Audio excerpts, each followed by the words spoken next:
Hello and welcome to our video on Unit 2 of the GCSE AQA History America course, 1920 to 1973. And our Unit 2 is focusing on the Great Depression and the New Deal.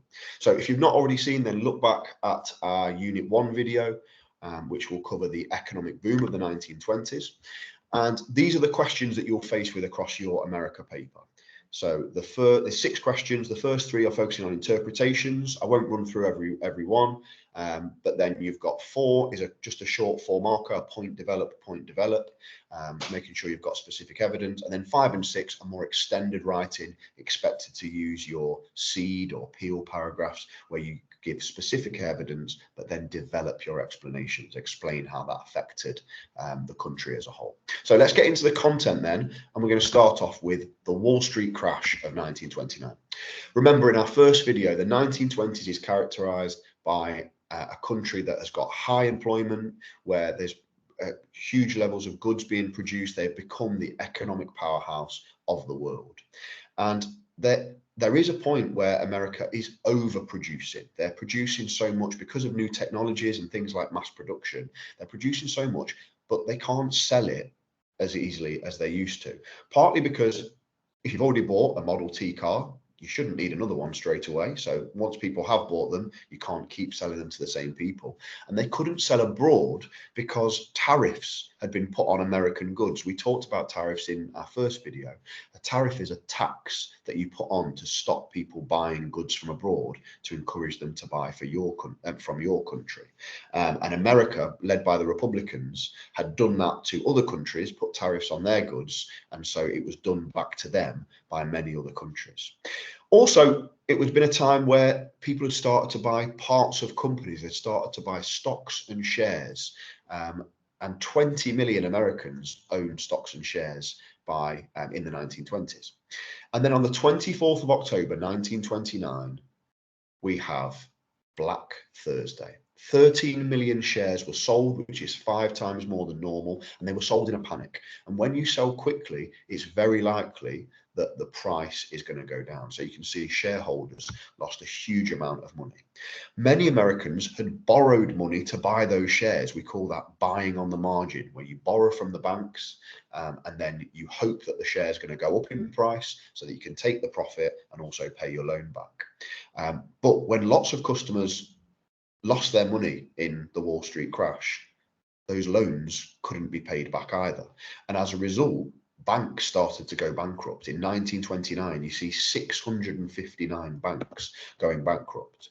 And the Wall Street crash is so important because compared to the economic boom that had come before throughout the 1920s, it is now the start of the Great Depression of the 1930s. When we talk about the Great Depression, it really, although 1929 we can see as a start date with the Wall Street crash, it's at its absolute peak by 1932. At this point, 25% of the country are unemployed, and 12,000 people were being made unemployed every day. 23,000 people died from suicide in 1932 because of their desperate situation. Some people who had lost their jobs and therefore couldn't make payments on mortgages or pay for rent, some of them ended up living in slums. 15,000 Americans lived in what became known as Hoovervilles, which were named after President Hoover, who was being insulted in calling them that, saying, "You've done nothing to improve our situation. And you're the reason we're in these slums." There's no system of benefits at that time for the unemployed. So people are relying on food from charities like the Salvation Army, who are giving out food in bread lines. Farmers who'd already not really experienced the economic boom of the 1920s, they had a really rough time in the Great Depression. 1 in 20 farmers lost their farms, were evicted by 1932. They also had to contend with the Dust Bowl, which was where it was a drought, so really difficult to grow things. And it was caused both by natural causes, because of weather, but also because of unsustainable farming. People had been doing so much to the land that it hadn't had a chance to recover. And as a result, the dust storms were blowing all of the topsoil across the country. This is mainly happening in your sort of deep south areas of America.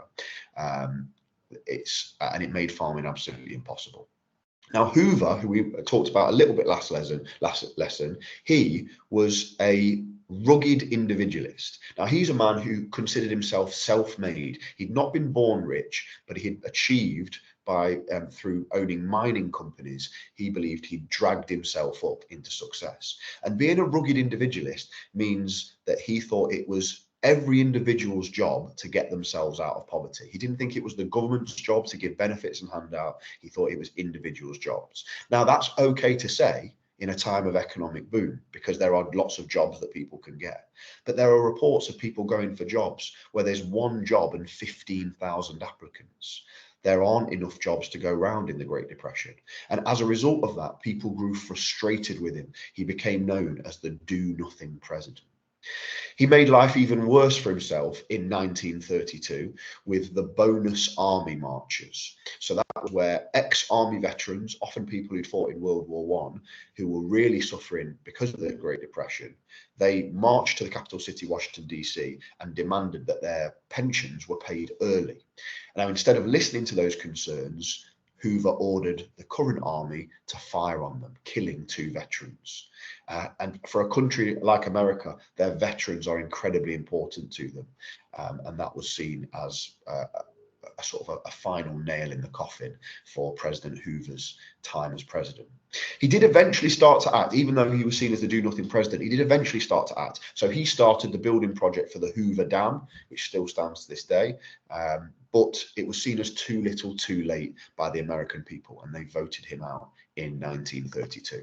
And the reason why they voted him out was because not only was he seen as the do-nothing president, but in comparison, he was faced with a man called Franklin D. Roosevelt, who campaigned with a clear plan to fix the economy.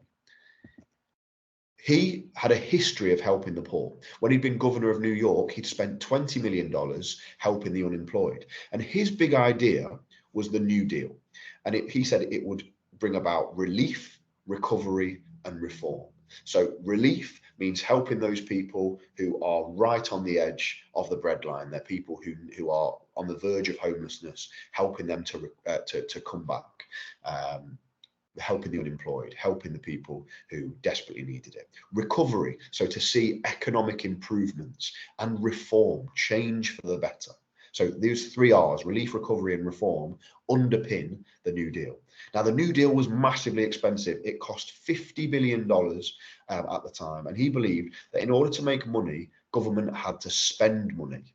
And this idea is called priming the pump. You might see some cartoons that show that. It's the idea that you have to put money into the economy and then it will produce money. For example, if you pay as a government and create jobs for people, they can then have wages which they can go and spend in businesses, and it starts that cycle of prosperity.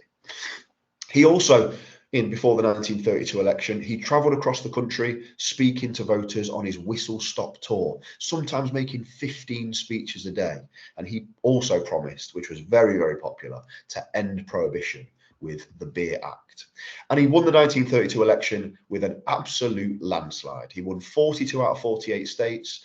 And in his first 100 days, to get confidence in the banks again, remember, over 600 had gone bankrupt, he closed all banks for 4 days. And the only ones that were allowed to reopen were the ones that were well run. And that built confidence again in banks. Everyone knew that the banks had been checked. And so people started to put their money back into them, which is really important for getting the economy moving.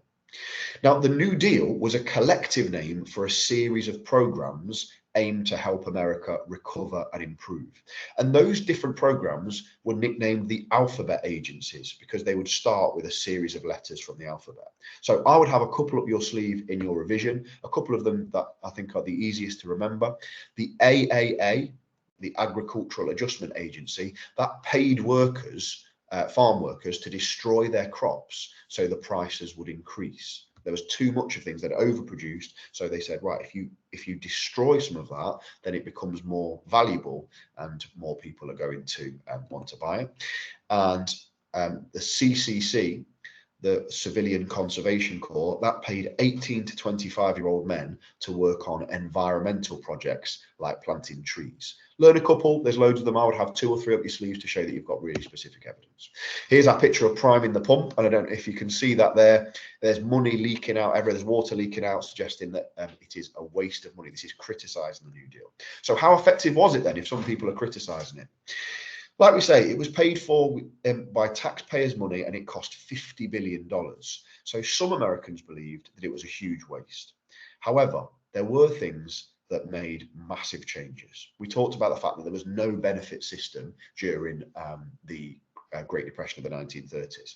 The Social Security Act, the SSA, was America's first system of benefits, and it introduced pensions and unemployment pay, a huge change from the rugged individualism of Hoover.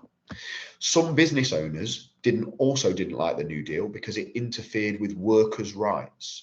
So the NRA, the National Recovery Act, it allowed workers to join trade unions to say, actually, we're not being paid fairly here, or we're having to work incredibly long hours. It also forced employers to pay minimum wages. So some businesses did not like that because they felt that it was taking away their rights, and they had to spend huge amounts of money to improve workers' situations. The Supreme Court, whose job it is to ensure that new laws don't break America's constitution, its set of rules, they rejected some of the alphabet agencies. The AAA, which we mentioned earlier, was declared illegal by the Supreme Court, and as a result, farmers who were desperately in need for it, their support was rejected. It was stopped. The New Deal did increase America's gross national product, so it had some real successes, but one of its key aims was to fix unemployment, and it didn't really work in that regard. It remained at least 10% throughout the 1930s. So it's got way better than the 25% it was in 1932, but it never really gets fixed by the New Deal. And it was only the true fix was the Second World War, which we will look at later on in this video. Some believe that the New Deal didn't go far enough. So lots are criticising it because it's expensive or because it's forcing business owners to give more rights. But some think it should have done more. So there were no alphabet agencies aimed at women. So they're a group who were largely ignored by Roosevelt's New Deal. There was also segregation, so it didn't do huge amounts for African Americans. The CCC, the Conservation Civilian Corps, those campsites were kept separate for black and white. Huey Long was a very radical politician, and he said, don't spend all the money on the New Deal. Instead, his different alternative was to give any money that was over 5 million would be confiscated and shared out equally. So if you were a millionaire with over 5 million, you would have that taken by the government and handed out. So maybe there were other ways of spending this money. But despite criticism of it, despite lots of people saying it's too expensive or all of these criticisms, FDR won the 1936 election with an even bigger landslide than he did in 1932. He won more votes than any US president in history. And he joked when he won it, Roosevelt said, it seems everyone is against the New Deal except the voters. So we know that World War II then comes, starting in 1939, but America does not join the war straight away, just as it didn't in World War I. And that's because of a policy called isolationism. America had been isolationist after the First World War, where they focused on building up its economy. They didn't want to get involved in foreign wars. They kept themselves isolated. They continued this into the 1930s under Roosevelt. So in 1935, the Neutrality Act said that any countries that were involved in war, America would not do business with them. They would not trade. Now, this began to change in 1937, as the world and as Roosevelt started to realize that fascism and people like Hitler were on the rise. So in 1937, Roosevelt said that any countries that were trying to take over other countries, they would not do trade with them. America wouldn't trade with them. And he was really pointing at Germany, Italy, and Japan at this point. And even though they're starting to end isolationism, when war broke out, America did not send any troops to support the Allies. Instead, they had 2 programs which were massively beneficial to the Allies. The cash and carry plan allowed Britain and France to buy US weapons, and it created valuable production jobs in the USA. So with it talking about ending unemployment, World War II was brilliant for that, because you suddenly need more weapons factories. You need lots of people who eventually are going to go off to war as well. When Britain ran out of money, Roosevelt gifted 50 warships to Britain and to his friend Winston Churchill, our Prime Minister. In March 1941, the Lend-Lease deal loaned Britain $31 billion worth of weaponry and supplies, and that had to be paid back. Britain had to pay back that money. So again, it's America using wars like the First World War, which partly caused the economic boom.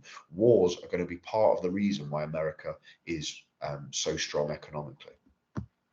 And then, having stayed out the war for the first 2 years, on the 7th of December 1941, the Japanese attacked Pearl Harbor in Hawaii. The reason they did this, because they wanted to control that area of the Pacific, and Hawaii is in that area, and it's also where the American fleet was, where a lot of their warships were based. So they attacked. It killed 2,000 American men and destroyed 21 US warships. And as a result, the US declared war on Japan, and that meant that Germany, Japan's ally, also had to declare war on the USA. America was now in World War II. And the war, from our point of view, what we need to know is that the war ended any lingering unemployment issues, because unemployed men went off to join the army. 4 million found work in munitions factories. By 1944, unemployment was 670,000. So really minimal by the penultimate year of the war, 1944. The number of women in work also rose from 12 to 19 million. And the war also saw the kickstarting of the civil rights campaign. So you might be asked a question about whether the war changed things more economically or socially. It's seen as the start of the civil rights campaign. 1 million African Americans fought in the US Army. Throughout World War II, the army was segregated, but that changed after World War II. And also things started to change as the war progressed. So African Americans could become pilots and officers. We sometimes call this the Double V campaign, which is seen as starting the civil rights movement. The Double V campaign, meaning double victory. They're looking for victory against Hitler abroad, but they're also looking for victory against racism at home. So it could be seen as the start of civil rights for African Americans. 1930s popular culture, as our last thing before we look at a practice question. Jazz, as it was in the 1920s, remained very popular. We had stars like Louis Armstrong, Billie Holiday. In the midst of a depression, we're looking for cheap forms of entertainment. So comic books, board games like Monopoly, which was created in 1935, became really important. Cinema continued to offer a cheap escape from the troubles of the Depression. So 60 million people would go every week. And what was particularly important for people, if their lives were difficult as they were in the 1930s Depression, they wanted to go and see films that were escapist. So maybe musicals like The Wizard of Oz or Disney cartoons. Mickey Mouse first appears in 1932, Snow White in 1937. And culture and economy were heavily linked as well, because one of the alphabet agencies was the WPA, the Works Progress Administration.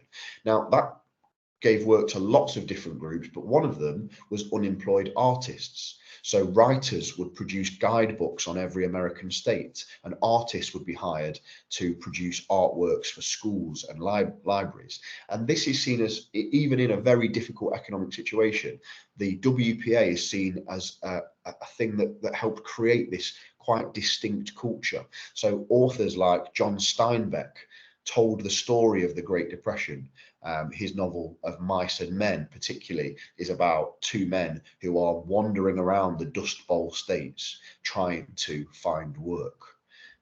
So if you want to do a practice question, one mistake there I should have changed is that it's a 4-mark question there rather than 8 marks. That's my mistake. So nice, easy one. I think the easiest one on the paper. Describe 2 problems facing Hoover in the 1932 election. So this is a point describe question. So you need 2 different problems, and you need to make sure you're putting a really specific piece of evidence in there. I can give you a heads up if you want to do that. You can look back in your books, look back at your notes, sorry. you could say one problem facing Hoover in the 1932 election was the rise of Hoovervilles. And then you need to give something to back it up. Hoovervilles were named after him. 15,000 people lived in these slums. And as a result, he was being blamed and seen as the do-nothing president. Yeah, couple of sentences, and then you'd move on to your second problem facing Hoover in 1932. I hope this video has been helpful for you, and I look forward to seeing you again for our Unit 3 video.